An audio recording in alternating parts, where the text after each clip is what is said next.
Hey guys, Ojo Binding here, bringing you guys yet another Draft League movie. Today we're going to be going over my Smogon Usum tour. I believe we uploaded one of these last year, so we're back at it, and we did good enough on the tour to upload it. So you know it's always going to be a good time. If you guys do enjoy today's movie, be sure to drop a like on the video as well as subscribe to the channel. We're on our way to 5,000 subs by the end of the year, and I really need your help in reaching that goal. So if you want to drop a sub and you haven't already, I'd really appreciate it a ton. That being said, I do want to go over our team really quick. Nothing super in depth. Just kind of, what I drafted, why I drafted, general reasons, general synergy purposes, and what the mods do for those who aren't super inclined to know so. But I'm sure most of you know what a lot of these guys do.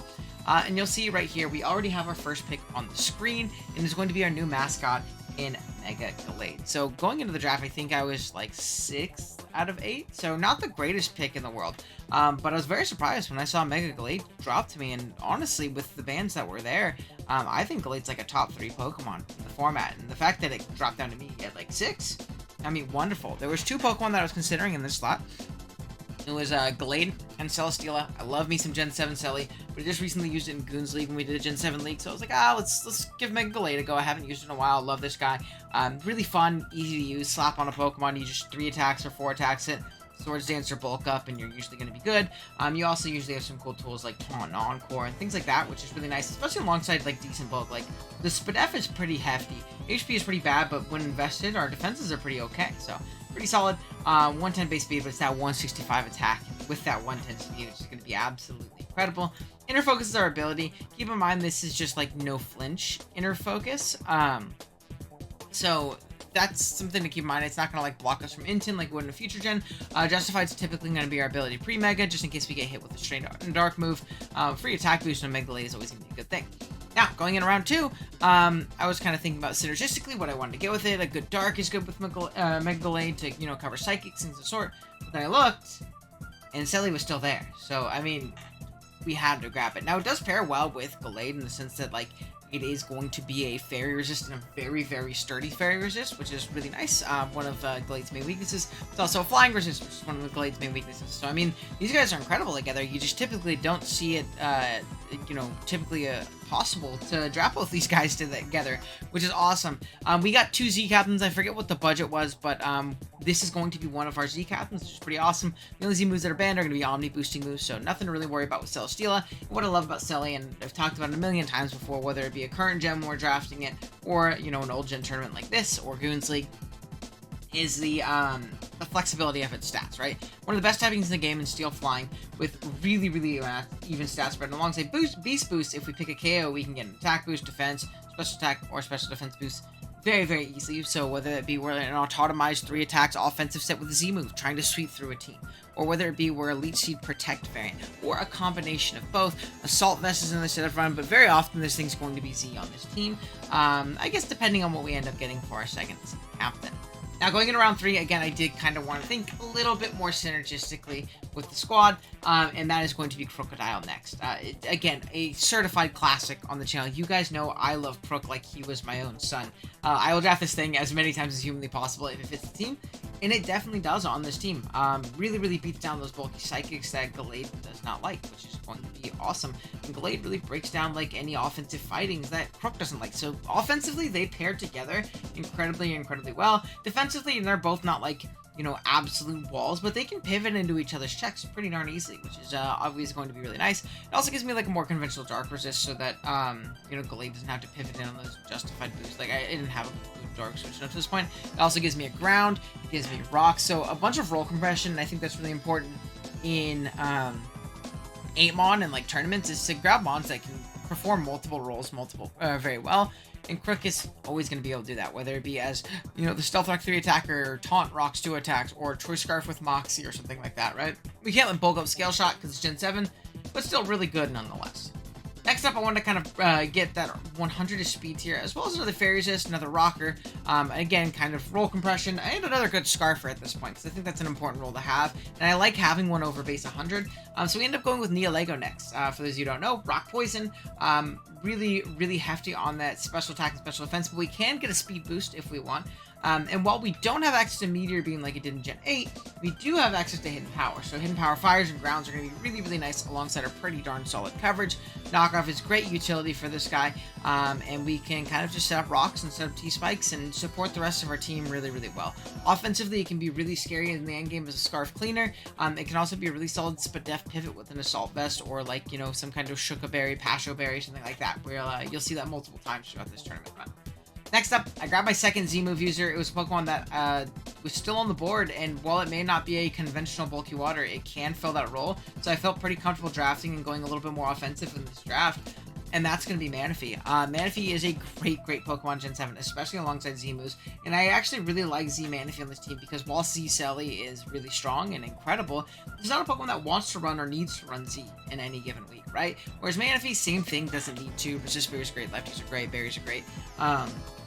But also loves to run a Z offensive coverage move or Z Rain Dance to boost our speed, as well as set up the rain, boosting our water moves and activating hydration, which is really awesome. Same thing with, you know, the ability to go defensive with like Calm Mind variants, like Calm Mind, Scald, Rest, Rain Dance. It's a tried and true classic as well.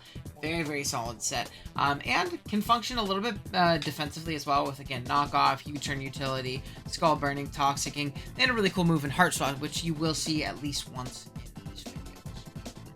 Next up, I grabbed Ronan Mo. If you look at my team up to this point, I had one ground immunity, and the rest of my team just kind of got smoked by a good offensive ground. And I didn't have great pivots into waters at this point. Really, it was my own water that could beat waters, and that's it.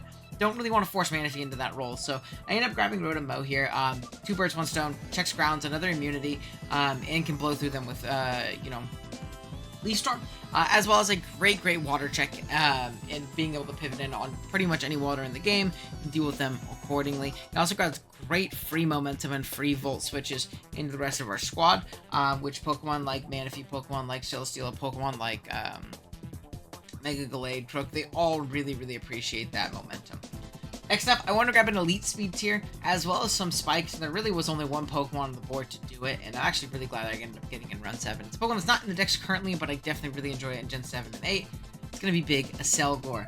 Very fast. 145. I mean, faster than the likes of like Zeraora and Tapu Koko, which are going to be the fastest starts in this metagame. No Dragon Ball to worry about, thankfully, but you would be faster than that. Has Unburden as an ability as well. Sticky Hold, not being able to lose its item. And offensively, not terrible, right? 100 special attack. In the older gen, it's not going to be absolutely awful. Combination of Bug Buzz, Focus Blast to a lot of teams. We also get Grass coverage. We can U-turn around, Hidden Power coverage, but really it's here to function as a Spiker. And kind of a utility Pokemon, really fast U-turn guy, and it also has the ability to really fast Encore things, which is, again, always going to be incredibly valuable. And the issue is this leaves us with 1 point. Looking at my team, what the team needs, if there's any value in 1 point, I noticed that I'm a bit fighting weak at the moment. We have 1 fighting resistance, could be our Mega Gallade. Not really a great fighting resist, right? So what I ended up doing is I ended up grabbing Pokemon that was a fighting resist, as well as a Cleric and a Wish Passer, and a mainstay on the team last time when we did Smog Oras. For 1 point, we grabbed Big Chimecho again. You guys know I'm a Chimecho truther. I think if you're going to draft like a 1 point shitter, this is probably one of the best ones you can pick up. And yeah, I absolutely love this thing. I will draft this thing to the ends of the earth. Gets Defog, gets Wish, gets Heal Bell, Healing Wish, can recover on its own, can T-Wave things. Again, is it strong? No, 95 isn't terrible, but like with its speed tier, is it the bulkiest thing in the world? No, not at all. However, it does do what it needs to do, which is going to be nice. It's going to pivot in. It's going to come to 1 or 2 very niche matchups, maybe at best. And it's going to pivot into some physically offensive fighting and maybe spread some paras, maybe keep the rest of the team healthy or keep them status free, which is pretty cool. But yeah, that's the team. We can jump into our first game of pools. Our first game of pools, we're going up against not Mishmash, I think is his name, or Garg back on Showdown. I believe we actually played them. It was either last Usum Tour or another tour. It could have been the Galar Tour, like the Gen 8 Tour. I totally forget, but we've played in the Smogon Tour before. I believe we played in OGDL too, so pretty cool to get to play someone who's played in my league, which is pretty fun. And he has a really terrifying team. That like very common archetype of Zardex, Kartana, Koko, is really difficult to deal with. He has a great spinner and blasters, which really kind of prevents a lot of my hazards. I don't have a way of spin blocking that guy. Something like Spirit Tomb is going to be an incredible Mega Gallade check, and Nidoqueen is also going to be very annoying. As always, it's a great Neolego check, and also just very strong into my team offensively. So there's a lot of things that he can rock with here. take a look at the squad that we have right now. It looks like we have a bulk up, 3 attacks, Mega Blade, Drain Punch, Knockoff, Earthquake, and bulk up. Pretty decently bulky. I'm pretty sure I can live any Coco hit. And really, once that Spiritomb goes down or is in range of a +1 Earthquake, this thing can absolutely smoke, but it really does require that Spiritomb to be chipped down aptly. Another great alternate win con is going to be kind of like this max HP, decently offensive Celesteela here. We're flying MZ with Air Slash, Leech Seed, Autotomize, and Flash Cannon. In this matchup, it's a great Kartana check, especially with Flying EMZ. It's an item that can't get knocked off, which is always going to be really, really nice, right? We have Leech to keep ourselves healthy on common early pivots. Maybe something like a Coco is going to pivot in immediately, like a Sugar Coco for like an an Earthquake variant. Or something like a Zard that we don't OHKO, something like a Nidoqueen that we don't OHKO. There's really not a lot that we can really like set up and win an OHKO right away, especially because this thing is coming in early. I really like Leech to keep myself healthy on those switch-ins, right? Because I don't have any reliable recovery in my own right. But once things are chipped down, if we can get an auto up, pop a Z Air Slash, and that Coco is in range of a +1 Flash Cannon, which really is about 70%, so it doesn't take that much, really just a couple rock switches. We're going to be in a great spot to potentially win with our Celesteela. Next up, we have a Rocky Helmet, Max Fizz Def Manaphy. There's a Zardex in the opposing team and a small water type. That's basically what it is. Now, obviously, I know that potentially some Zards can't set up and beat this thing, but really it's not here to 1v1 Zard, more so to pivot into it, you turn out, and get into, a Scarfer that can deal with it, or another Pokemon that can deal with it at neutral, right? One of those Pokemon is going to be an Intimidate Crocodile, pretty darn bulky, we're Knockoff, Earthquake, Stealth Rock, and Taunt. Roselli Berry for that Coco to be able to stay and lure that thing. We can live like a Z Dazzling Gleam from that pretty comfortably, as long as we're not super, super low. Taunt is going to be for Pokemon like Spiritomb, which is great. This is our rocker, but we have to be careful about how we rock and when we rock, because Blastoise can just come in and spin, and then we kind of lose some turns. Realistically, if Blastoise is probably the main switch into this, so just getting a Knockoff or an Earthquake on that thing is going to be valuable in its own right. Being a Scarfers that beat Zardex, we do have Scarf Nihi, Power Gem, Sludge Wave, Foul Play, and Psychic. I'm not 100% sure I remember why Foul Play. I think it's just because it does a lot of damage to like boosted Kartana if it's not a Scarf variant, which is pretty cool, and it could definitely be like, a Choice Band set, a Life Orb set, maybe even like, I think it's Z card, so maybe even like Z Tailwind or something like that. It covers that. Our stabs are really strong. This is also a good Coco check, which is nice. Yeah, decently strong win con too. If we can eliminate that Nidoqueen, there's a very likely possibility for a Scarf Power Gem endgame. Nidoqueen eliminated, and Kartana just chipped down a little bit. Then we have a pretty darn physically defensive Rotom, Rocky Helmet, Volt Switch, Leaf Storm, Foul Play, and Pain Split. This is going to be a nice, decent switch into something like Kartana, be able to take one, chip it down. We also switch into Coco, clicking U-turn. Really nice, because like Rocky Helmet plus Stealth Rock puts it in range of +1 Selly, which is really valuable in its own right. Alrighty, that being said, let's jump right into this game. So we are going to lead off with our Crocodile in this game. Again, it leads well into guys like Coco. Throws off very, very free knocks and Earthquakes early on, which I think is really valuable. There's not actually great switch-ins to this. He doesn't have a ground resist on his team. His only actual switch is going to be something like Zard. He can go hard Zard right now. I'm not super worried about early Zard, right? I'm going to lead Croc. Pop this into him. He's going to switch out and scout for Scarf. There's no reason for him not to. I do just click the Q here. Get off a clean 41% on this Blastoise, which is great. And this is kind of what I mean in the sense that, like, there's no reason to set up rocks right now because they're just going to get spun away. Yeah, I'll get Helmet Chip off, but, like, why not just do this now? I am going to go hard Celesteela as we do see a Toxic come out, so avoiding that on the Road to Mow is going to be really, really nice. And from here, I have a free Leech Seed. Nothing like Kartana's going to come in if it does. This is my check to Kartana, so I'm completely okay with being able to pop that thing with an Air Slash or a Flying EMZ. Zard is going to be the switch instead, and this is going to be incredible for me, because this aggressive Zard switch is going to get leeched, right? It's going to lose a little bit of health, and then I'm going to be able to get into my Manaphy, which can take any hit, and get a little bit of recovery back, which is nice on a set that does not have leftovers or rests or anything of the sort. So we get a ton back. Leech Seed plus Flare Blitz plus Helmet has this thing down at, like, very, very low. We are going to get off a U-turn. He's either like to stay in and roost. I figured he would want to switch out. I guess in hindsight, Toxic was pretty darn free, but I didn't want to let in Kartana, and I didn't want to, rely on a Skull Burn. I guess Scald is actually pretty free in that regard, but it's all good. No big deal. We're going to get onto our Nidoqueen next, and this is obviously going to force out this Zard. I am going to double out expecting the Nidoqueen, because if he really, really values, like, getting rocks, just, punish me switching around, chipping me down, I want damage on this Nidoqueen. It really, really opens up my Neolego endgame. in like a Scarf Power Gem sweep, which I think is very, very possible depending on what his Kartana is. We do get off a Scald as he does elect to get up his rocks. That's great for me. I think I just click it one more time as why not? Oh no, I U-turn this turn, expecting them to switch. So we're going to get out into our own Crocodile, and I believe this turn I am just going to go ahead and click knockoff, thinking there's no way they're going to want to stay in here. No, I just clicked Earthquake. Okay, never mind. I'm just kidding. Sorry, the game happened a minute ago, and I rewatched it before, but I'm messing up on certain turns.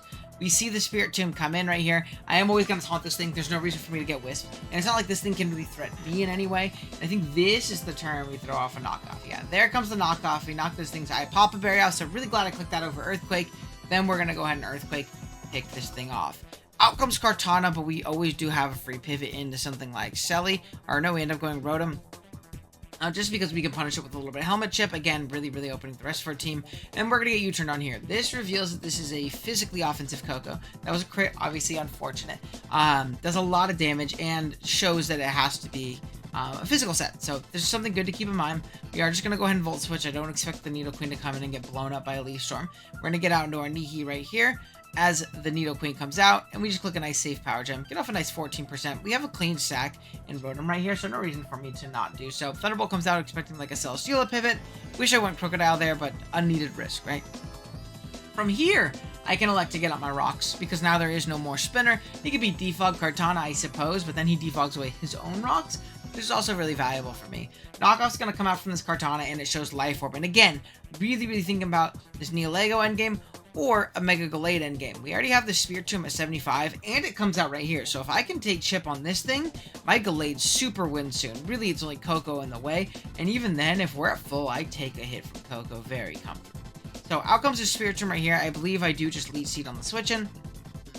We do get a little bit of health back via that, get this thing down to 57, and what I'm going to do right here is I am going to autotomize up. If I can play these turns correctly, and chip this thing down, get a +1 boost, this also just wins. There's no boots this gen, this Coco is in range, guaranteed a +1 fast scan after rocks. This dies, this dies, this dies, this dies. Everything dies with rocks up at +1.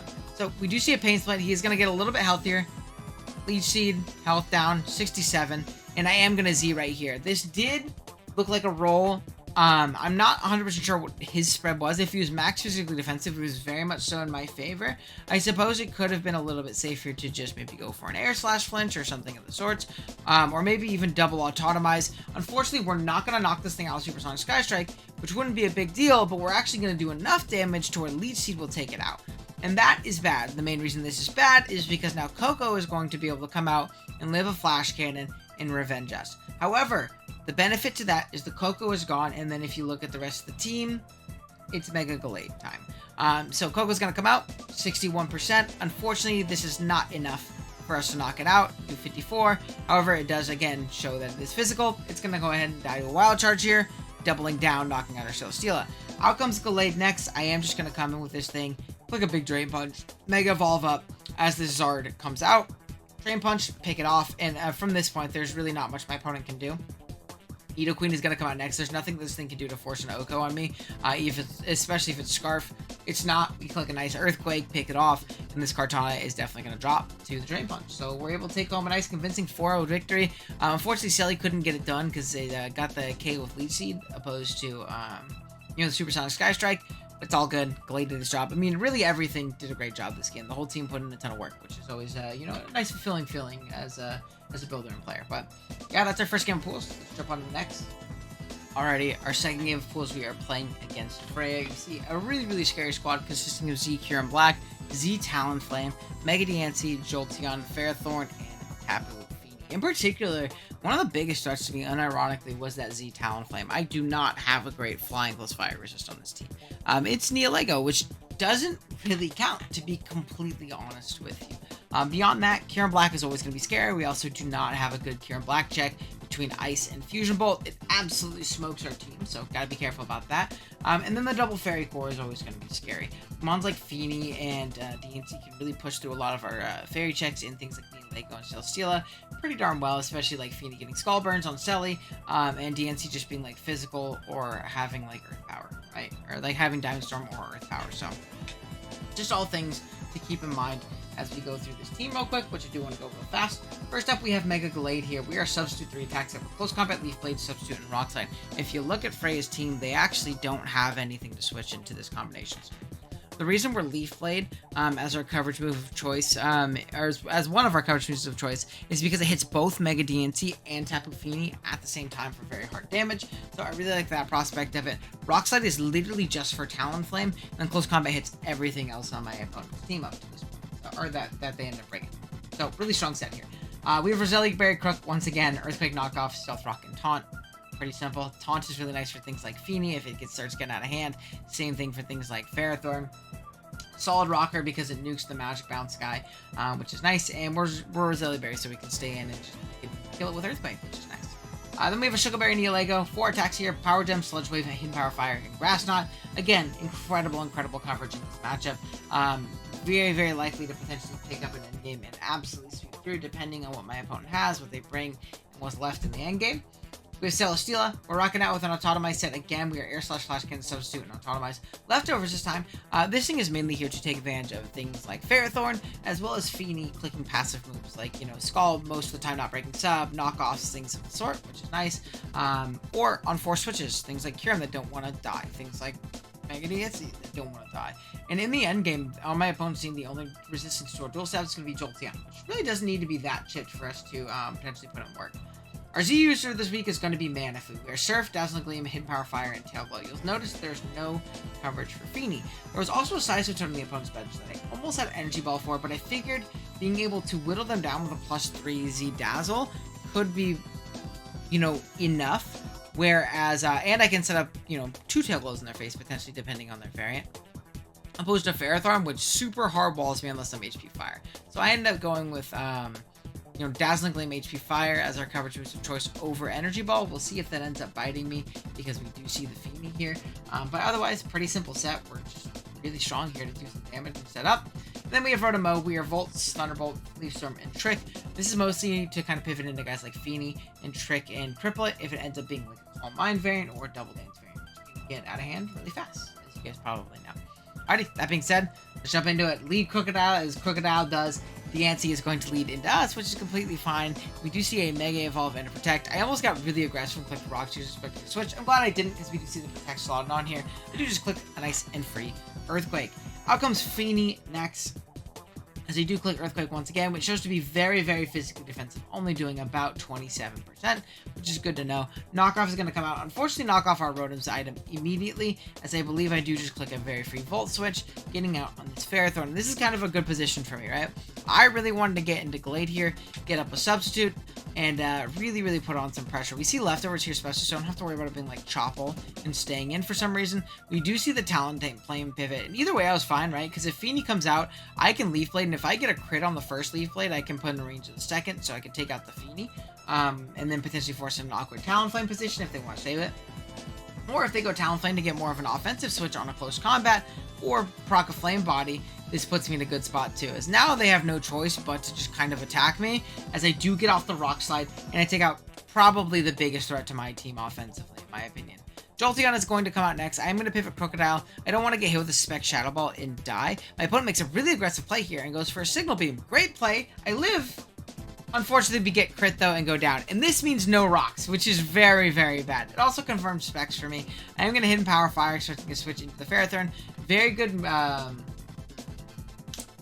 Scout by my opponent, or Mid-Ground, sorry, by my opponent getting into Diancie. I'm just going to Leaf Storm on this Jolteon coming in, kind of calling that they might want to kind of gain some initiative and momentum on me trying to Volt Switch out. They're going to Volt Switch themselves, and again, get a little aggressive here as Kyurem Black is going to come out, as I just click a nice and free Trick here, get rid of this thing's Scarf. So again, really good information for me. It was mostly trying to steal the Ferrothorn's leftovers. That would have been incredibly, incredibly valuable, because then I could just Volt around and keep that thing a little bit healthier, especially as it takes like repeated Volt Switches or maybe a Signal Beam from Jolteon. Excuse me. I am going to pivot hard Manaphy just because I don't have an Ice Resist otherwise. Jolteon's going to make a hard aggressive pivot back out on its own, as you do make the Rotom play on a Thunderbolt. 17%, decent amount here, as Kyurem Black is going to come out this next turn. Again, making an aggressive play here, Volt Switching despite the Volt Absorb, just because I don't want to be caught in on a Kyurem Black, locked into Leaf Storm. Next up, Neolego is going to pivot out as a Power Gem is going to pop into this Ferrothorn. And again, I'm kind of thinking endgame purposes wise, I'm kind of fine with sacking this Neolego, getting a bunch of Hidden Power Fire Chip off on this thing to really help out things like Celesteela and Manaphy win the game. So I do end up clicking Hidden Power Fire. I'm thinking about it, and there's not much that this thing really checks anymore, because if it is Diamond Storm DNC and not Earth Power, which it looks like it's going to be Moonblast Diamond Storm based on it being Protect Stealth Rock, I don't really do much to it in this means. Now, I don't want to let this Ferrothorn, get nice and healthy from this point, so I am going to go ahead and pivot right out into my Rotom, as DNC does double in, and it can click Protect on us and kind of scout and see what we're going for. If you see a Leaf Storm into the DNC, I am going to double Leaf Storm. I want to catch my opponent trying to catch me to double. I've been very, very aggressive these last few turns, and if they wanted to call that double and catch me on a switch in with a really hard DNC hit that I don't switch into, I didn't want that to happen, so I do just click Leaf Storm. They do make the safe play of Ferrothorn, which again makes sense. They get it all back via leftovers, and I am going to make that silly pivot next. Okay, here's a Leech Seed does pop. So, good aggressive leads from my opponent as well, knowing I'm not going to stay in, just for no reason, to maintain no initiative and just let my guy die. But that's bad, because I'm a substitute variant, right? So this Ferrothorn's nice and healthy. I pivot back out into Gallade. Feeney's going to come out, and again, I'm thinking long-term. I'm thinking Celesteela endgame. How do I win with that guy? And it's by getting damage off on this, and 51% gives me like a nice 2-hit KO on this Feeny if it wanted to Calm Mind, and I wanted to punish that as well, so do a ton of damage. Unfortunately, not going to just quite kill yet, as DNC's going to come out as I click a nice Sludge Wave. I'm assuming they're expecting that Hidden Power Fire mid-ground, but I could just click at the turn afterwards and still set up the position that I wanted. I'm going to go to Manaphy this next turn, as we do see an Earth Power, so this tells me they're probably walled by Celesteela, or they have no Moonblast, which is equally as crazy. But we are just going to surf on this Feeny coming out. I'm going to Tail Glow here. Scald pops. And I believe I pop Z-Dazzle this turn just to see if I can pick off this Feeny. Unfortunately, we do not, as I catch the Ferrothorn coming in. Now, I'm sure you guys saw, I am Hidden Power Fire, right? So I can just pick this off. But again, I'm trying to think endgame, how do I position my Celesteela? What Mon am I ever going to be able to get off and Autotomize on? And realistically, with the health I'm at, it's looking like I'm going to get a substitute off on this Ferrothorn. So I'm actually going to elect to stay in and surf, sacking off my Manaphy, because it doesn't really do much otherwise at this point. Sacking off my Manaphy, and now finding that position into Celesteela, as my opponent really can't do much into it with this Ferrothorn. So this is going to give me that free substitute. Feeny is going to pivot back out. Alright, we're both going to get leftovers. And also keep in mind, we see here that we're faster than Feeny because of leftovers, right? Our leftovers pause first. So this first turn, I am just going to go for an Air Slash, see if I get a flinch. Luckily, we do, which is pretty nice, right? We're going to take that. We're going to go for one more, knowing we don't kill. One more flinch would be great, as Scald is going to come out. Now, this upcoming turn, I am going to go ahead and elect to go for this Autotomize. I need to be faster than Jolteon. If I can get up to +1 and behind a sub, or if I can get up to +2 speed behind a sub and then kill this thing, I can win the game. However, it is going to be contingent on some rolls from Scald. Scald needed a really high roll to break my sub. It got it there. We're going to Autotomize here, as we see yet another Scald popping. 25%, so just about there. And again, there's no reason for me to not go for a sub here. If I get the roll in my favor, I'm going to be in a great spot as they click Knock Off, which unfortunately is just a choke for my opponent. And not in a mean way, but they threw there. Them clicking Knock, not breaking my sub, and being below, 25% means that my Flash Cannon is going to pick up this kill pretty easily. We're going to get to +1, and Jolteon lives a hit at +1. But it doesn't matter if it lives a hit at +1, because now at this point, I am going to get a boost on something. There's no way I don't get another KO. Even if they go Jolteon, live one, Volt out, something's taking a Flash Cannon coming in. If Ferrothorn comes in and lives, I can just sub on it again. Yancey dies, Kyurem dies. So at this point, I will get up to +2/+2, and we know it's Specs Jolteon. I am faster than Jolteon at +2. So they're going to like to go Kyurem, so it didn't matter regardless. I think their play was to go Jolteon, but I don't think it mattered regardless what they ended up going into. So we're just going to go ahead and spam Flash Cannon and Air Slash to our heart's content. And this one is going to be over off the back of big broken Celesteela. No Z move needed, just like I was talking earlier. Like, it's great with Z, but I really don't think you need it. I think you can run sets like this pretty darn freely. And yeah, we were able to pick home a nice dub in a game that was looking pretty dire and a pretty tough matchup, to be completely honest. So I was definitely really happy with that one. We are guaranteed to move on to pools. However, if we win one more game, we do secure a bye in the first round. So we're going to be playing for that. Let's go ahead and jump into the next one. Alrighty, guys, game 3 of pools. We're playing for a guaranteed bye, at least. There's still a small chance that we could get, a round 2 bye if we lose this one, but we want to do our best to win it and pretty much secure it. We're playing against Entrocephalo, I think that's how you say his name. Nice guy. You can see he has a team consisting of Mega Diancie, so yet another Mega Dia, Zeraora, Z Zygarde, I believe Z Mew, Hippopotas, and a Quillfish. Now, the Hippopotas definitely was a bit puzzling, but the rest of the team is actually very, very scary to me, to be completely honest. One, I don't have a conventional Zygarde resist. There's no Ares resist on my team, therefore, it can either be Banded, it could be DDZ, and it poses a really big issue. Mega Diancie, as noted before, is very difficult for our team to switch into, and the combination of electric and fighting is really, really strong into our team. So that means something like Zeraora is going to be incredibly, incredibly powerful. I think it's actually Z Zygarde, Z Zera, if I remember correctly. But let's go ahead and take a look at the team that we ended up bringing in this matchup. First up, we have a Swords Dance 3 attacks, Mega Blade, Psychic, Close Combat, Swords Dance knockoff. If we can just chip down and get rid of that Mew, it's going to be in a great position. We just have to kind of get in range of +2 knockoff. It's a Coldberry variant. Do so, we're going to be in a great spot. And yeah, so far, really, really strong mon. Max just had that idea. Then we have a Choppleberry Crocodile. We are Earthquake, Stealth Rock, Taunt, and Knockoff. Choppleberry is obviously going to be for Zeraora, but again, we have to be very careful. We can't really pivot super freely in on Zera, just because in case it knocks us off, next time it can kind of just 2-hit KO us with the Close Combat, or nuke us with the Focus Blast, or Z Focus Blast, or something of the sort. So we're going to have to be very careful about how we pivot around it. Otherwise, pretty simple moveset. Taunt is for Pokemon like a slower defensive Mew that would be here for Mega Blade, so that it can't Wisp us or recover in our face. And then it also taunts things like Quillfish, Zygarde, or in like slower Zygarde variants. Then we have a Neolego. We are Sludge Wave, Power Gem, Hidden Power Ice, and Toxic in this one. We are a Shukaberry variant, just to eat hits from things like Diancie, as well as like an Earth Powering Mew, something of the sorts, right? But yeah, this thing pretty easily solved in this matchup. We are speed boosting in this game. Fun fact, that was actually a mistake. I think I was really defensive in order to take a Diamond Storm pretty healthily from, Mega Diancie, so we can, take a hit from that thing, like, aptly. But it ended up biting me in the ass in this game. You'll kind of see why as we go throughout. Toxic is for Pokemon like Zygarde, to not let them set up for free. Same thing with Mew. Empower Ice also hits Zygarde decently hard, but I'll ideally want to hit that thing with a Toxic. I think it's going to try and set up in my face in case it's a Weakness Policy variant, or Yachibi variant, or it's just healthy in general, because it's going to eat that hit. We have our main win con in this game: Watcherium, Z Manaphy, Surf, Rain Dance, Tableau, Ice Beam. Max very offensive. If we get up a Tail Glow and we get up Z Rain Dance, the game's over. It's that simple. There's absolutely nothing my opponent has for this set. And once we get boosted, game over. Then we have a Selgor. This is going to be a lead set. We are Focus Sash with Hydration on accident? Yeah, I think Hydration on accident, to be honest. We have Bug Buzz, Spikes, Final Gambit, Knockoff. Spikes are great into the squad, but Final Gambit's also going to be great into Pokemon like Diancie if we can catch them and just completely knock them out from full. As well as things like Zeraora, which we are faster than. Things like Non-Sash, Quillfish, Hippopotas, things like that.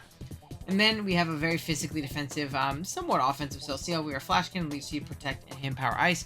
Lots of 4 Moveset Syndrome on this guy this week, but it soft checks Pokemon like Zygarde, soft checks Pokemon like Diancie, leeches, and keeps the rest of our team decently healthy. So a little bit of a bulkier squad in this one. That being said, let's go ahead and jump on into the battle.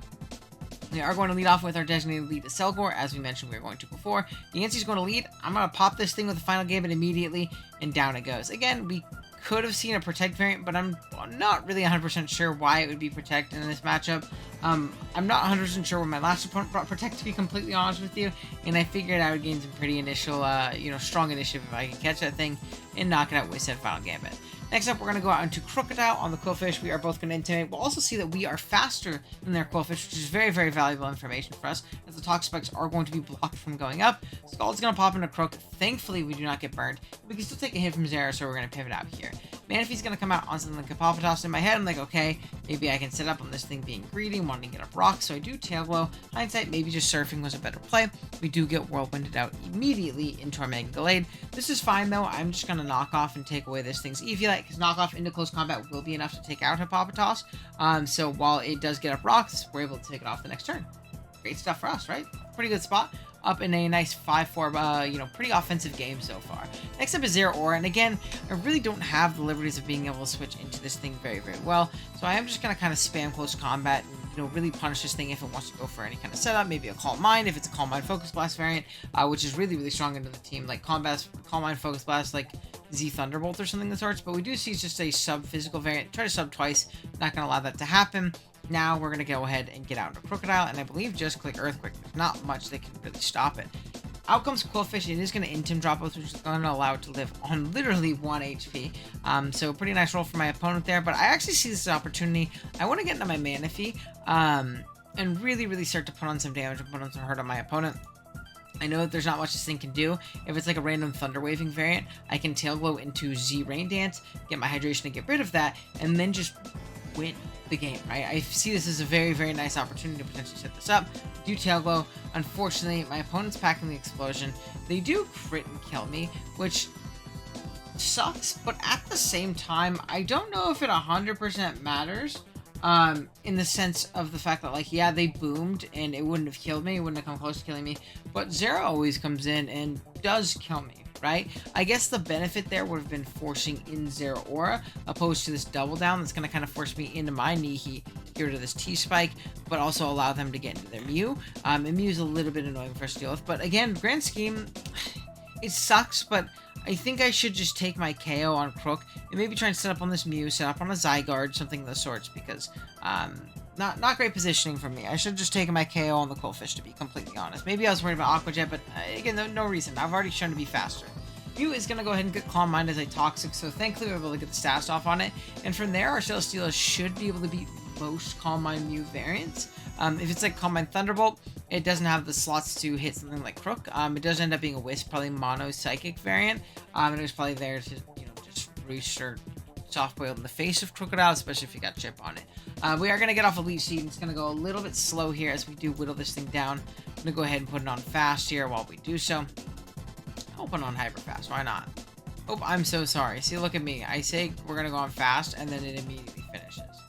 The Psychic's going to pop. I believe I do just go ahead and click a Flash Cannon here. You're going to get a crit, which there you go. That's why I ended up speeding up so fast. In my head, I was like, the math doesn't math there. That doesn't make much sense. But they're going to go out into Zera Aura here. Unfortunately, I don't really have great coverage for this. I'm not Earthquake. I'm Hidden Power Ice to be able to hit the Zygarde as hard as possible. And the fact that it is at 26% is going to put me in a pretty darn terrible position against this Zera Aura, as I am going to Hidden Power, hoping that I can break a sub on a crit, on a high roll, something of the sorts. Unfortunately, we do not. We do see this sub Z Electric, which is very interesting. I didn't expect Z Electric. We did live a Plasma Fish from there, so they definitely got me in that regard. It's a little bit unfortunate, but again, not the end of the world. We're going to see it click a Drain Punch next, instead of, what do you call it, a Close Combat. So that's good to note as well, that, it is Drain Punch instead. It is going to 2-hit KO me after it pops my Chople. Get it to 31 here. Nihi's going to come out. And again, at this point, I'm like, I think this is game. But maybe if I get a special attack boost, we can do enough to something like Zygarde.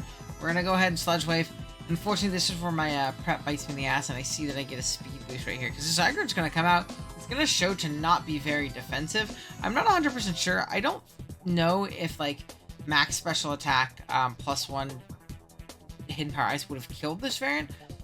My gut says it might have. 100%. I can't say 100%. Regardless, it's on me for not, really paying attention to my Beast Boost EVs and what's going to boost stat-wise.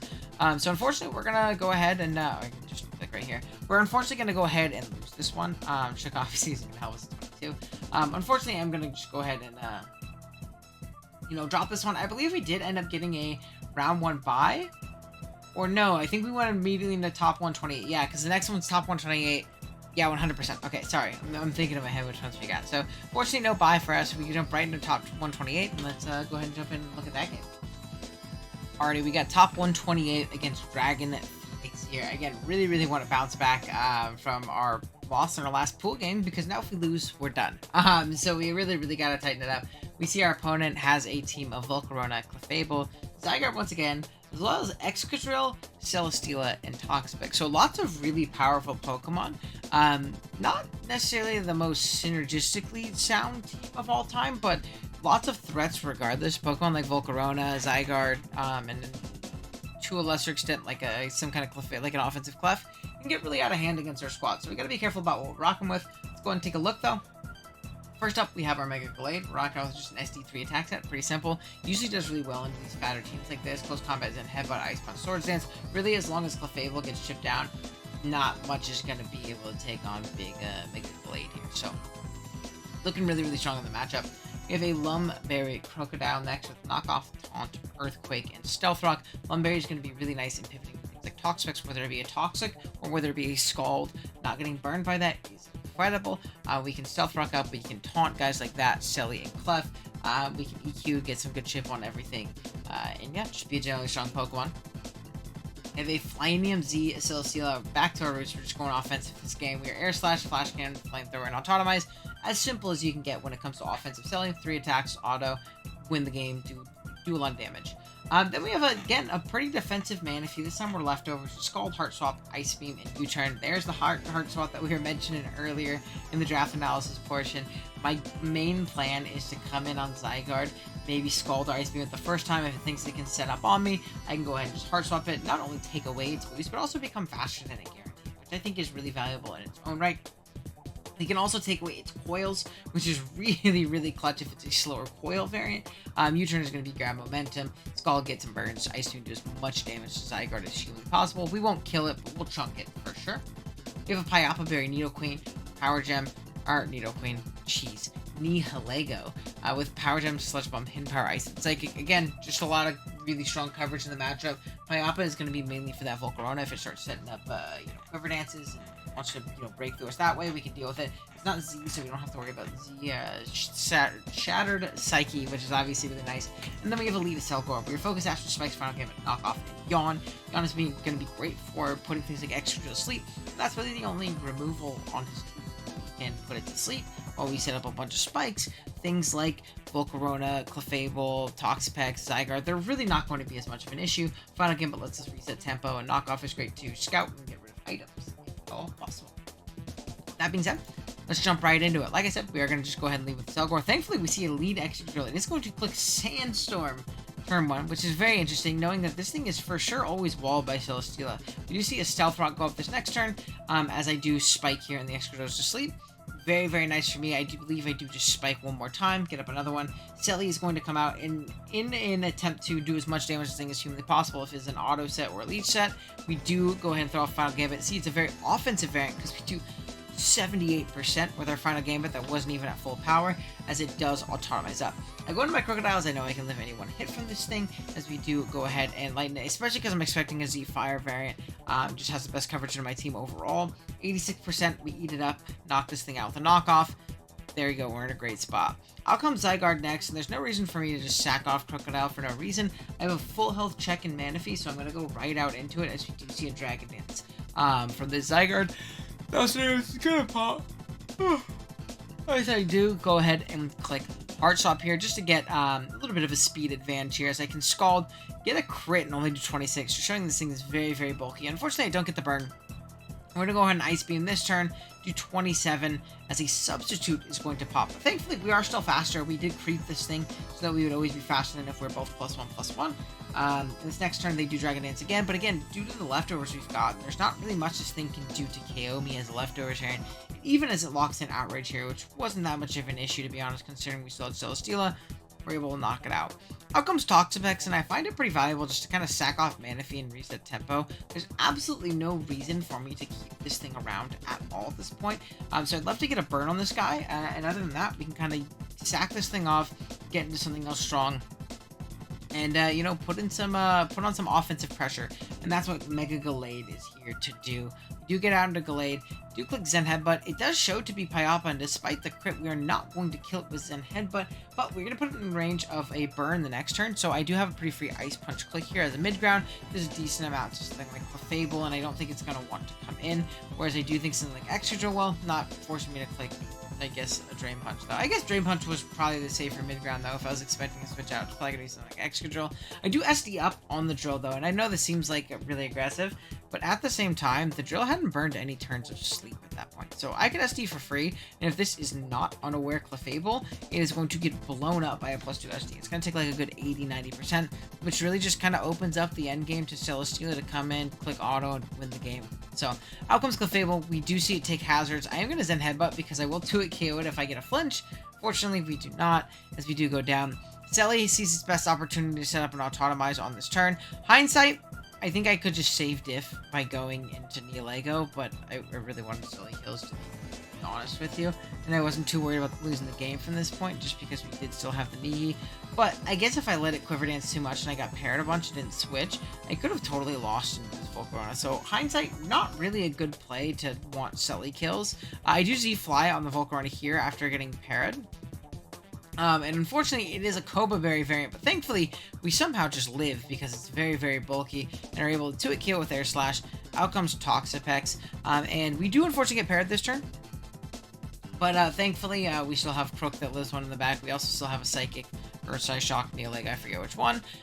So plenty of ways to revenge this thing. I do go into Crook because that's my guy, and I want to get him some more kills for the all-time stat doc. We're able to take home a win in top 128. Again, could have been cleaner. I think the biggest issue was not going Nihi on that last turn and going into Celesteela for some reason. Once Neolego started boosting on special attack, there wasn't anything my opponent could do, especially considering the Toxapex was so low. It's not like that was like a real pivot, right? So I could just kind of go into Neolego and do damage, but unfortunately, he kind of took the long way around, lost some differential and let Silly die, but it got a couple kills, so oh well, who cares? But yeah, that being said, let's jump into top 64. Next up, we have our top 64. Sorry, game against G-Char, Drychar, I don't know how to say it, but very nice guy. You see he has a pretty cool team of Xatu, Lando I, Wishier Force, Ferrothorn, Mega Lopunny, Z-Greninja, and Tentacool, while my team obviously is consisting of Shelly, Mega Blade, Lego Crook, Manaphy, and Pig Chimecho, making his debut. If I draft 1 point goat, I gotta bring him out to one game. That's the whole reason he's 1 point game. And he's the goat. Let's go ahead and jump into the team that we're rocking with. Pretty simple. Again, Shelly, we're doing the same thing we went with in last round. Air Slash, Flamethrower, Autotomized Flash Cam with Flying EMZ. My opponent doesn't have a flying resist on their team, really. It's just that Tentacool kind of stop-gapping this thing. Once we get up an auto with it, it just wins the game. Beyond that, we have Mega Glade, Drain Punch, Bulk Up, Zen Headbutt, and Ice Punch. Pretty darn bulky set. We can live like any Greninja hit ever, unless it's like a physical Z move. And I don't even know which one it would click. But like Z Hydros, we absolutely eat up for Breakfast, Lunch, and Dinner, which is great. And again, if you look at the opposing side, our stabs plus Ice Punch have no answer at all. Ice Punch hits both landers in the Xatu, as well as the fact that Xatu can very possibly be Colbert, considering we have a Crocodile, which is going to be our choice card for this week. We're Knockoff, Earthquake, Superpower, and Aqua Tail. Couldn't think of a better 6 other than Crocodile, like as in like my other 2 guys on the bench, and Selgor and, what's the other guy? Forgetting right now. Selgar and Rotom. I didn't think either of them were very good here. But I also didn't like Crook a lot, other than like kind of that Scarf Revenging role. Knockoff, Earthquake, Superpower, Aquatail. Superpower, Aquatail are literally just for like random guys that we can maybe lure. Aquatail and Landorus, and Superpower for Greninja and Lopunny. Superpower also hits, what do you call it? Ferrothorn very hard, and Knockoff Earthquake is just generally strong and, you know, can pick off certain threats. We have an Assault Vest, Neolego next with Power Jump, Hidden Power Fire, Sludge Wave, and Psyshock. I'm not 100% sure on why I was Assault Vest. I think it might have been something that he ended up leaving on the bench for Tentacool / like Xatu slot. I'm not 100% sure, but decent coverage overall, right? Just our stabs, Power Fire, and Psyshock Nukes Tentacool, which is nice. Leftovers, Manaphy, we are the Rain Dance Hydration set. We are Scald, Calm Mind, Rest, and Rain Dance. Pretty simple set. If we can chip down Ferrothorn, or if we can burn it, we can just set up on Ferrothorn. And once this thing gets rolling, again, there's not much that stops it outside of like a Haze Tentacool. And if it's not Haze or Clear Smog Tentacool, we beat that thing 1v1 too.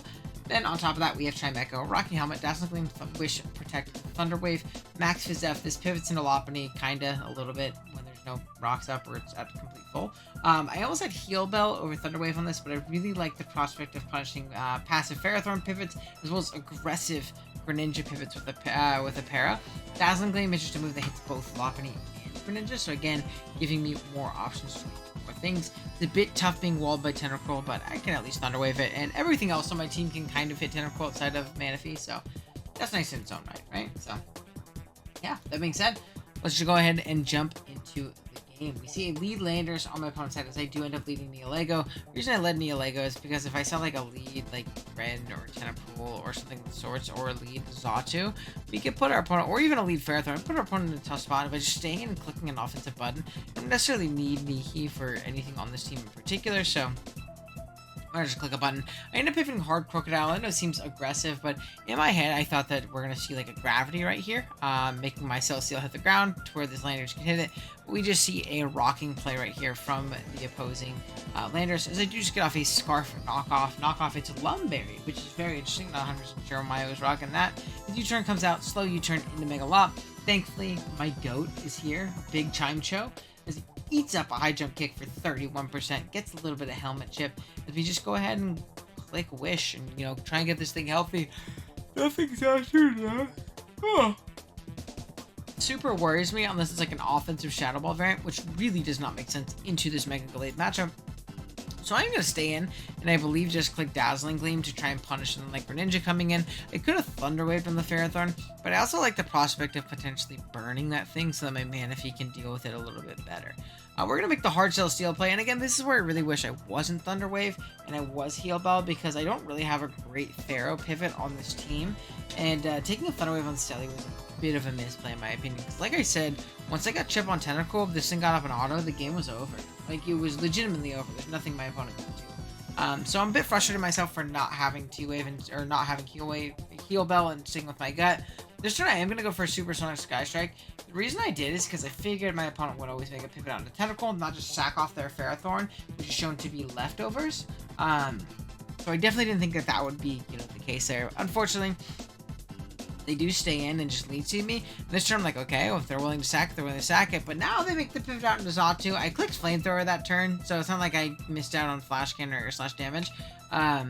Just a frustrating turn of events there, for sure. As I'm going to get out into Crocodile, good U-turn by my opponent, maintaining a little bit of initiative, getting out into Ferrothorn. And again, right here, a little frustrated. I'm also going to play a little bit aggressive. I really, really want this thing's item gone. No more leftovers. I want my Manaphy to win. So I'm going to stay in. I'm just going to click Knockoff. Again, Crocodile isn't super important in this game. Knocking off Ferrothorn's leftovers would be great. It also punishes this aggressive Xatu pivot, as we see. Popping this thing's Culver, allowing me to knock off once again. Again, something like Lop could come out, but still unrecoverable chip, and nothing else wants to lose their item. We do get rid of Ferrothorn's leftovers, and from here, I am going to pivot out into Celesteela, as we do see a Leech Seed pop right here. Upcoming turn, going to pivot and double back out into Crook, expecting either a Tentacle or a Xatu. We do see the Xatu come out. I'm going to Scarf Knockoff and pick it off right from there. Lop is going to be the next switch in. I'm just going to sack off my Celesteela. It doesn't do anything at this point. It dies because it lost to Anticipation Ferrothorn, unfortunately. But now from this position, I'm sure you'll see. I mean, what does my opponent do about Lopunny? Outside of critting me with this frustration here, or this return here, sorry, everything on their team gets O-code at this point, unless it's Pyapa Tentacle, which doesn't actually threaten me back. Landers is going to come out next, as they do just Drain Punch into another Drain Punch. And pick this thing off, which is, again, phenomenal. Greninja can come out, but like I said, I live Z Hydro Pump, and it's not like Dark Pulse can flinch me with Inner Focus. So we do see a Black Hole Eclipse come out. It's only going to do 65, and from here, I'm just going to punch it all back. Down goes Greninja, probably second biggest threat to my team. Out comes Lop. A little bit of a lapse here. I was a little bit worried. Again, I was still out of range of Drain Punch or return there. In my head, I was like, what if he fakes me out? Then I die there, turn afterwards. I'm just going to go Chimecho, get my chip, come back into Gallade. Like a dummy, kind of forgetting what Inner Focus's original ability was, and that it's not just an Intim blocker like it is in this gen. Hindsight, not like a little bit of a dumb play, but realistically not the end of the world. We do get 2-hit KO by return, but it's not like Chimecho did anything other than Thunder Wave these two, so not super worried. I go back onto Glade now. You see I do always live that one, provided no crit, and if I get crit, I can just yell from the heavens that I got hacks. We're going to go ahead and pick that thing off. Out comes Tentacruel. I don't really care if it's Pyapa or not at this point. I'm just going to get my damage. It's not. Down it goes, and then out comes Ferrothorn. It shudders in Anticipation, which I'm not sure why it was Anticipation either, but we will take it. No Iron Barb shift, and we're going to go ahead and take home a dub here in top 64 against G-Char on the back of Mega Gallade being Mega Gallade and killing everything in sight. And yeah, with that being said, we can jump into top 64. Alrighty, here we are, top 32 against Sebi right here, and Sebi is a very, very accomplished draft league player, and I'm pretty sure, again, I could be wrong, I'm pretty sure Usum is like his tier or tier he's very good at. It's either that or us, I completely forget, but he's been around a little bit longer than me, so I was actually pretty excited to get to play Sebi. He has a pretty interesting like super hard balance team. The only issue with the super hard balance is he has Zera and Gren. And as we've seen in a ton of these games already, both of those Pokemon give me big issues. We also have Pokemon like Superior, Mandibuzz, Mega Slowbro, and Nidoqueen. So really solid squad that he's got right here. And it's cool to play a generation where you're allowed to play balanced and slower teams without being shot in the face like you are in Palkia. But let's go ahead and take a look at the team we got. We have a pretty fun one this week, in this round, in my opinion. We have a really specially defensive Blade. We have Drain Punch, Leaf Blade, Bulk Up, and Substitute. If you look at Sebi's team, they don't need speed for literally anything that he has. The first 3 Pokemon are faster than me, bottom 3 Pokemon are slower than me. That's just how it goes, right? So we're max special defense, because max special defense, if he is not like foul play on his Slowbro, we can sub in that thing's face, sub, bulk up, Leaf Blade, and actually 1v1 it pretty easily. And beyond that, Drain Punch kind of nukes through everything else that's not Nidoqueen, but it's also hard to go Nidoqueen. It's not like +2, +3 Leaf Blade tickles into Nido, so really just chip down Nido, and if he's not like a foul play variant, we can set up all over Bro. It also catches him trying to go for Toxics and things of the sort. That, or a Mandibuzz if it's like a, Toxic knockoff / foul play U-turn roost kind of set. We'll be able to take advantage of that pretty aptly, or just on forced switches, because why stay in a Mega Lane when you got a Mega Slowbro, right? We can put ourselves in a good spot depending on how things go. +1 Leaf Blades does a lot, and if it also kind of forces him in a position where he needs to Mega to get that extra fist step. Then we have a very similar set to the one we brought in, I think, our first Pools game, with Air Slash Auto Sub Leech on our Selly. Decently offensive, but really we're here to kind of sub up on more of the passive Pokemon, things like Mandy, things like the Slowbro, things like a Force Superior switch. We leech up, really chip down his checks, and mostly just that Zero Aura. And once that Zero Aura is chipped down in range, if we get an auto up and can pick it off, or it's dead and kill something with Air Slash, we're going to be in a really good position to potentially win. We still do boost special attacks, so we can snowball super fast. Nice. Yeah, Crocodile next, Chopper variant again. This is going to be a Zero check with quick knockoff, Stealth Rock, Taunt. I mean, I feel like I run the same Crook set every week, but it does what it's supposed to do, and it does it well. Pretty simple stuff. Then we have a Choice Scarf Neolego. Once that not that Slowbro, that Nidoqueen goes down, Scarf, again, game very viable possibility. There's not great power gem nor sludge wave switch-ins after that fact. So if it's not like a Shuriken Gren, and even then if it's Shuriken Gren, if we're like healthy enough, we'll take it on really well. We have Psychic to catch the Nidoqueen if we need to.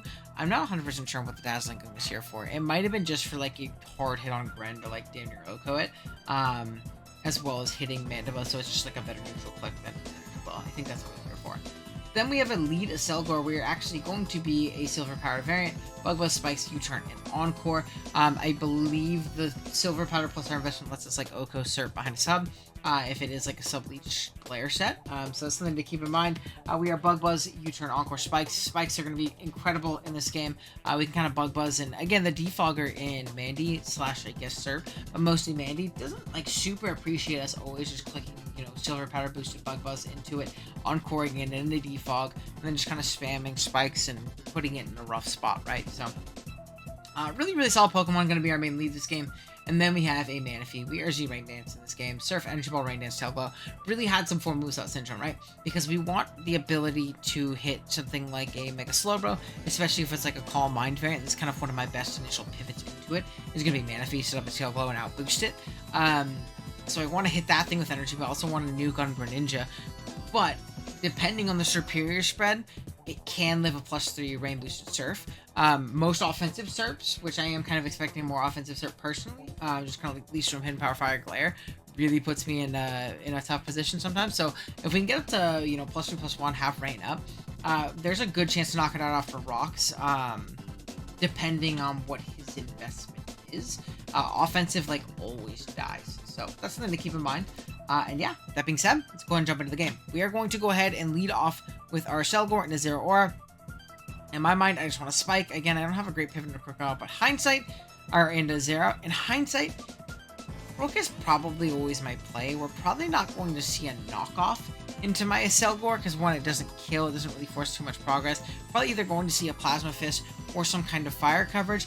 I'll be honest with you, I didn't even calc the fire coverage. I just figured I was fine to get up a spike, put him in an uncomfortable position. Nidoqueen was probably going to end up coming out, and I like Nidoqueen coming out because I get up a spike and then I U-turn. And again, those things slowly add up over time to kind of push towards that Nihilego endgame or that Mega Gallade endgame that we want, since we don't have coverage for it on Mega Gallade. But unfortunately, he shows to be a Scarf variant, and we completely drop. And my game plan went out the window right here. Acelgor is also one of my pivots into Superior. Now, obviously, I can get glared, but I can at least take a Leaf Storm decently enough, as well as a neutral Hidden Power Fire, and at least U-turn and maintain initiative. Now, I feel like I don't have great pivots in the Serp in case it's a glare variant. And I also got out of this exchange with nothing. I didn't even get a spike to force him to defog later. So, not in a great position at this point. I am going to get into my Crocodile, into him drop the Zera, as I do just end up getting at my rocks. I know that thing is going to be a Scarf variant. Out comes Serp. It is just going to go ahead and knock me off, lose my leftovers here on Selly. I do elect to click Leech Seed into Mandibuzz, as it does get chipped by rocks and get leeched immediately. Selly's back at full, but again, got to be careful about coming in on the glare from that Serp. It's going to put us in a really awkward position.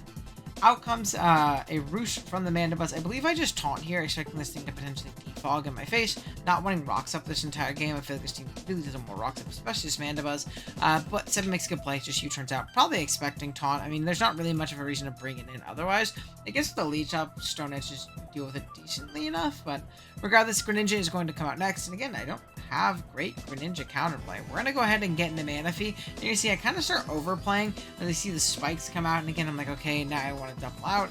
I want to get into my Mega Gallade on something like Superior / Nido, or Superior if it wants to come in on my Manaphy, clicking Energy Ball or Dazzling Gleam or something of the sorts, as he just U-turns. Gwen doesn't have to be 3 attacks offensive, especially when it shows spikes, right? So this game is falling apart just a little bit in my hands. We do see the Slowbro come out. However, this is not the worst position in the world. We can get off 2 subs still, as it does reveal Toxic here, and we do force this Mega, as he probably assumes that we are going to be a setup variant. We are going to go ahead and bulk up. Unfortunately, it is a foul play variant, so while 39% is actually pretty decent in the Mega Bro, we are going to go ahead and drop here. So I'm going to bring foul play. We're going to sub up in this Slowbro's face as a slack off does come out. And my main plan is to kind of just whittle down this team over time with something like Selly against them, like Zera coming in. We know it's Scarf, so the moment it breaks our sub, we can pivot into whatever we need to pivot into, whether it be Manaphy, Crocodile, or Nihi. Most of the time, probably Crocodile, especially with Leech Seed up. We do see that the Mandibuzz is going to foul play and try and break our sub that way. In hindsight, again, I think autoing here is probably a better play because it gives me a flinch chance. It makes me faster in case this is also like some kind of taunt variant. As we do try and sub here, and again, there's no reason to not automize because if I'm faster, I can just sub up the next turn. So I think I'm just playing too fast. I think I'm frazzled. I lost my lead. My game plan went out the window. And I'm just not playing well at this point. We are going to go ahead and get taunted. U-turn comes out. It doesn't break my sub just yet. I believe I do just click Air Slash again. We're chipping down the Zera, and again, there's still 100% a possibility for the Selly to win if I can kill Zera. Now, I do need to kill Zera, but there is possibility. Right here, he does break my sub with Plasmas, and again, I'm overplaying a little bit, but at the same time, I do need to play aggressive, and I think this is a calculated risk that I do stand by, is staying in and lead seeding here, right? Because the Crocodile pivot is very, very obvious. He's obviously Scarfed, he's locked into this move, so I end up clicking Leech Seed, but again, if I'm going to expect this pivot into Mandibuzz, I should always be autotomizing here, because if Mandibuzz comes in, I can sub at least on it.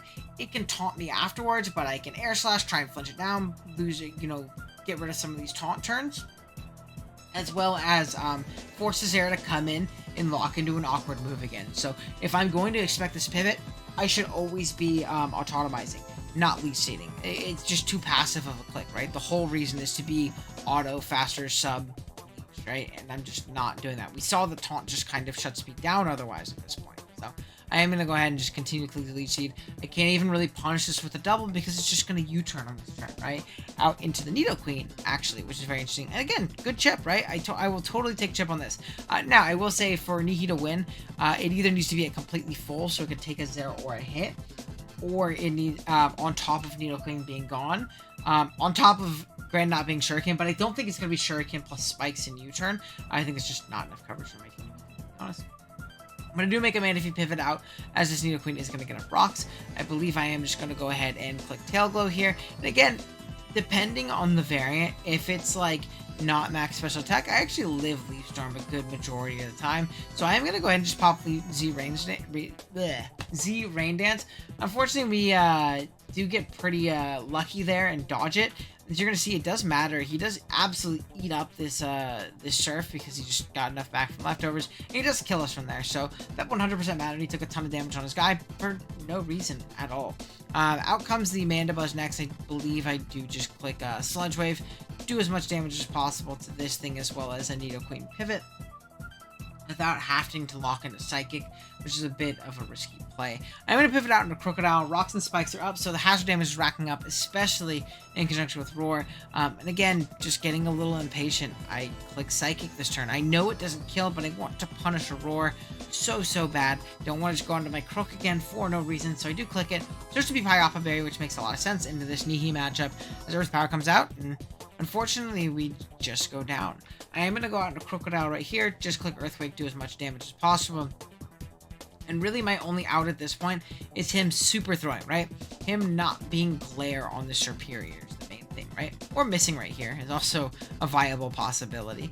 But he does go ahead and just click Leaf Storm, knocks me out. And from this point, I kind of have to hope he's not Glare. He is Glare, and at that point, the game is unfortunately just going to be over. We're going to get 2-hit KO'd by 2 Hidden Power Fires. I'm going to try and, like, double/triple auto. Again, hoping he's not a Hidden Power variant, I guess, but the game was pretty far over at this point, despite the luck that we got there. So, not my best game. I was really frustrated with myself after this one. I think my game plan and my lead just went out the window immediately, and I didn't adjust at all. And I think that's an important thing, right? Like, you can have a team that you think is solid, a plan that you think is solid, but if you can't adapt when things don't go exactly your way because they've built a team that deals with that specific scenario well, I mean, you're going to lose, and you kind of deserve to lose. So, unfortunately, our run stops in top 32 again. I think in Oras we dropped there. I think in a bunch of tours we have. So, we'll get over it. We'll get to top 16 here eventually soon. I hope you guys enjoyed the games. There's a couple games to learn from in the 2 games that we lost.